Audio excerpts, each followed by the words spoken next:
What's up, Sneaky Nation? Sneaky P here, back with all the news after Week 7 of our Columbus Aviators franchise, where the Aviators dropped one late to the undefeated Seattle Seahawks to go to 4-3 on the season. Definitely not where we really wanted to be. However, we've played a lot of road games. In those road games, we are 1-3 so far. We are 3-0 at home. So we're looking like a really good home team at the moment, but unless we can start winning games on the road, this is not going to be a good season for us. You know, if we kind of continue at this pace, we're probably going to get a wild card spot, which means we'll be on the road for the majority of the playoffs, which means we'll probably have an early out. So unless this team starts showing a little more maturity going on throughout the season, we could be in trouble. So we have the back-to-back news videos now as we are in our bye week. Let's go ahead and try to finish some scouting up, which we might be able to do in these next two videos, which means we can start scouting for good players after getting everybody's first attribute out of the way. Again, this strategy really kind of helps you see who's worth scouting more and who you don't really want to waste points on. Because when you get to the later rounds, you just kind of want to go for best player available anyway. It doesn't necessarily matter what position they are. You know, you can find a really good steal at a position you might not need, where you might only get an okay player at whatever you do need. You know what I mean? So we do need to re-sign Lawan here. I definitely think he's going to be very, very important to bring back. You know, he's young. He's a 94 overall at that left tackle spot for us, and he's only 26 years old. He's only 92 overall, but really when you kind of consider the boost that he gets and everything like that from confidence and so on.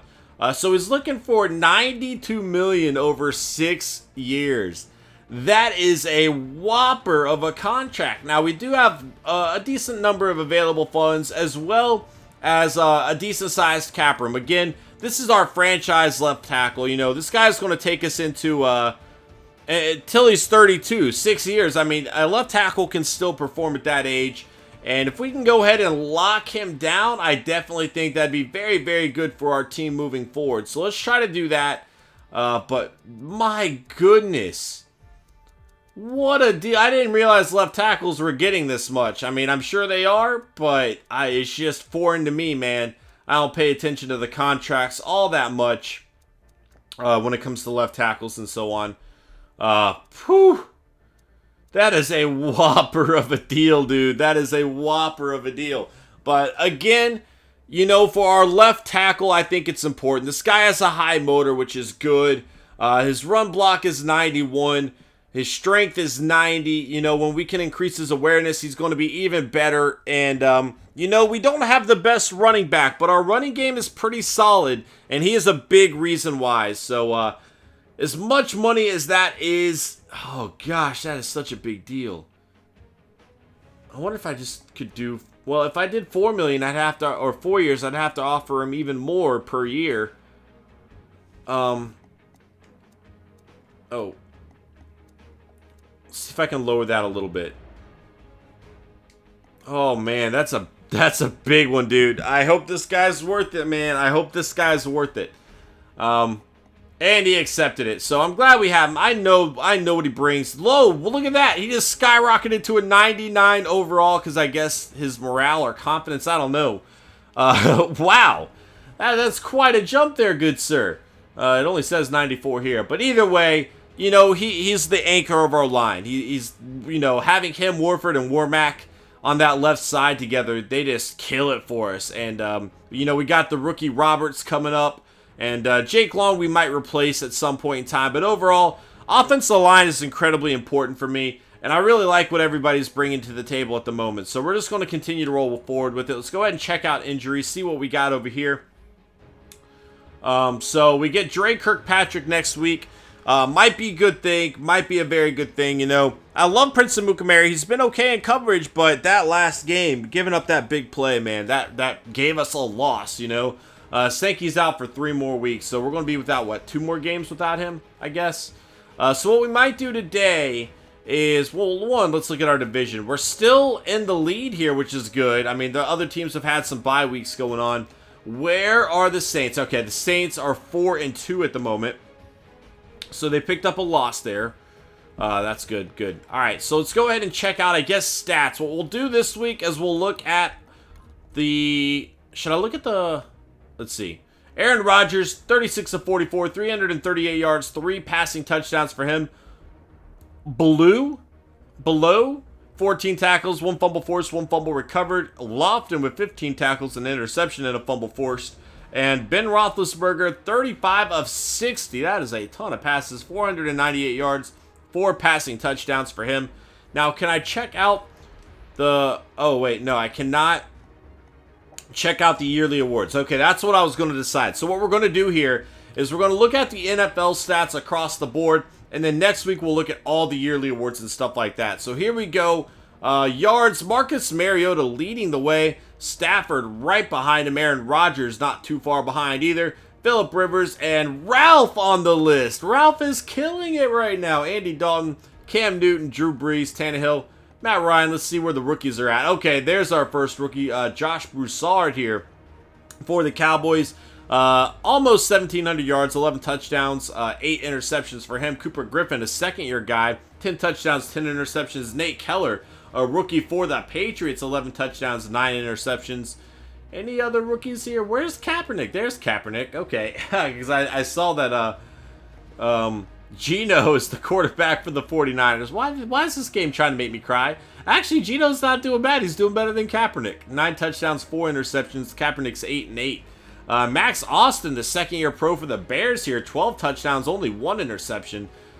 Kellen Moore there. Jeffrey Ewing, 10 touchdowns, 9 interceptions. Anyway, what I meant to do first is looking at the touchdown rating. 19 for Rodgers, 17 for Mariota and Stafford, 16 for Phillip Rivers and Russell Wilson. And you know, one thing I want to say really quick, and I know the people watching this video are probably not the ones really complaining, but all the people that are talking about my poor reads and so on and so forth, you know what? I know this. If you can't figure it out by now, I don't know what to say to you. I'm kind of tired of all the negativity and stuff like that. So if people are just beating a dead horse over and over again, I'm just going to be done with it and start banning their comments. I don't mind, like, helpful, like, construction criticism and stuff like that. That's a great thing, you know. I definitely want to listen to you guys as much as possible, but the people that just come in and spam, make better reads, you know what? I'm not going to be 100% completion rating, throwing 100 touchdowns, no interceptions on the season. That's not fun for me. That's not realistic. If I wanted to play like that, I would just go play on the rookie difficulty. You know what I mean? And if you look at the stats, all of this is pretty realistic. Like, he's right there in the mix with some other players. And considering the weapons we have on offense, I think that's okay. You know, he doesn't have the most touchdowns. He has more interceptions. But again, 2 of those interceptions in that last game kind of came from late Hail Mary bombs. So really, you could bump that number down to 7 if it wasn't for desperation throws. And overall, I'm okay with that, you know? I know you guys want to watch somebody that throws 100 touchdowns, 0 interceptions. I don't find that fun. And if that's what you're looking for, find another channel, because you're not going to get it from me. You know, to be honest, a lot of other franchises edit out a lot of plays, which is perfectly fine. That's their style, and that's a great style to take, you know. I very much enjoy watching Hurricane and Moonlight Swami and stuff like that. But if you guys think they don't make bad reads, I don't know what to tell you, because if you look at their stats, you're going to see a lot of similar stuff to what I'm doing. They just edit it out, I'm assuming. I don't know. Maybe they're perfect. Maybe they've never made a bad throw in their life. Who knows? Maybe I'm the only one on this game that's ever made a bad throw. Either way, I'm giving the warning here. It's just going to start happening, because all the negativity just kind of takes away motivation for me. And I have a lot of great people that really keep me going, and I still say it, I have the best fans on YouTube and Twitch. You guys are phenomenal. But I'm just going to start cutting the negativity out, because I'm kind of done with it. If you're not bringing anything good to the table, you know, you don't need to be on my channel. That's the way I kind of see things. Again, there's good ways of going about it, and there's different ways of going about it. But I'll say that here really quick. Anyway, 5.7 yards to carry for Bishop Sankey again. That number's a little bit skewed, and it's skewed by that. Six rushes of over 20 yards. You know, if not for those, he really only gets like 3 to 4 yards to carry, so I'm going to try to not run quite as much. I'm going to try to not run on the outside quite as much. Maybe that'll get that number back down to a little more of a realistic level. But overall, 8 touchdowns for Lamar Miller and Mike James. Who would have thought those 2 names would be up here? And look at that! Lamar Miller's over here on the Patriots. Okay. And the Dolphins. All right, Adrian Peterson was 7. Colin Kaepernick was 7. Now Davis was 7. Ray Rice 6. Sproles 6. McKinnon was 6. Jennings 6. Moreno. All right. A lot of names that you would not expect to see here. I mean, outside of Adrian Peterson, who would have expected to see all of those names? You know what I mean? Here's our rookie, Otis Locke with 3.5 yards to carry for him for the rookie out of FAU. Josh Gordon teaming up with Calvin Johnson in Detroit, 54 catches for him. And that kind of makes me wonder where Calvin Johnson's at. Golden Tate's above him too. Interesting. Is he just getting covered and shut down now? Maybe he's hurt. He must be hurt. He would have been up here somewhere. Oh, there's Brian Quick, Appalachian State. I might have passed him too. That's another thing. Maybe I passed him. Either way, you'd expect to see him somewhere. Touchdown 7 for Keenan Allen, 6 for Randall Cobb, Sean Sutton, and Golden Tate. Brian Quick up there as well with Devontae Adams. 5 for Jeffrey, Pierre Garcon, LeVar Patrick, the second-year pro from LSU. Cooks, a lot of guys down here with 4. Looking for a rookie now. Let's see if we can find a rookie or another second-year player. There's Cosby for the Bengals. There's our rookie, Eduardo Jose, out of Miami. That's pretty perfect there, huh? All right. Let's see. Defense. 84 tackles for Timmons. Look at that. 2 Steelers back-to-back leading the NFL in tackles. That's pretty crazy. All right. Sacks. 9 for Derek Morgan. 9 for DeMarcus Lawrence. 8 for Jamie Collins, KJ Wright, and Bruce Irvin. Teammates there with 7.5 each. So doing a good job there. Doing a good job. Interceptions. Let's see what we got. 5 for Jamal Avery, the second-year pro for the Lions. Strong safety out of USC. Doing a great job making plays on the ball there. There's DeAndre Levy for the Lions as well. Any other rookies? Justin Dupree. Well, I said any other rookies. The other guy was second year. But a cornerback for the Steelers there. Teaming up with Bud Dupree, I suppose. Got that brother connection going on. Oh, man. All right, going down that list. There's Josh Norman. Fumbles Force. Let's check out all that. Here we go.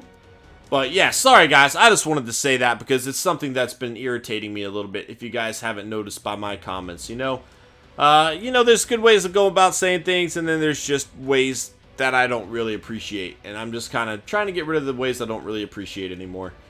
Here we go, safeties.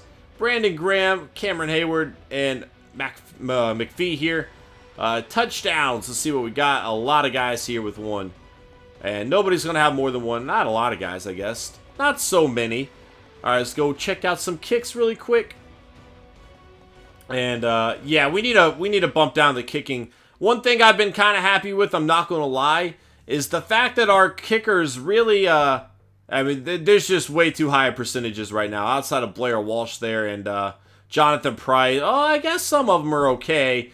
Overall, I feel like those percentages are a little bit high. I mostly did that to try to watch out for that glitch, and I haven't really noticed it as much this year. It's still kind of there, but it's not near as bad, you know what I mean? And that's something I'm really stoked about. There's Eduardo Jose again, getting a punt return for a touchdown. There's Cabrera.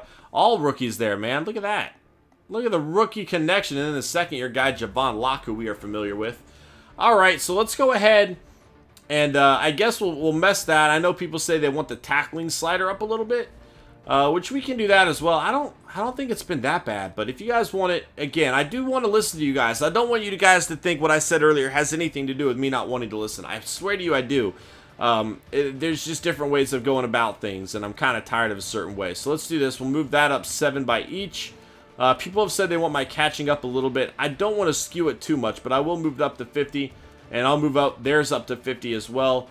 And then we'll go down here and we'll move this to 75. Maybe that'll balance it out a little bit more.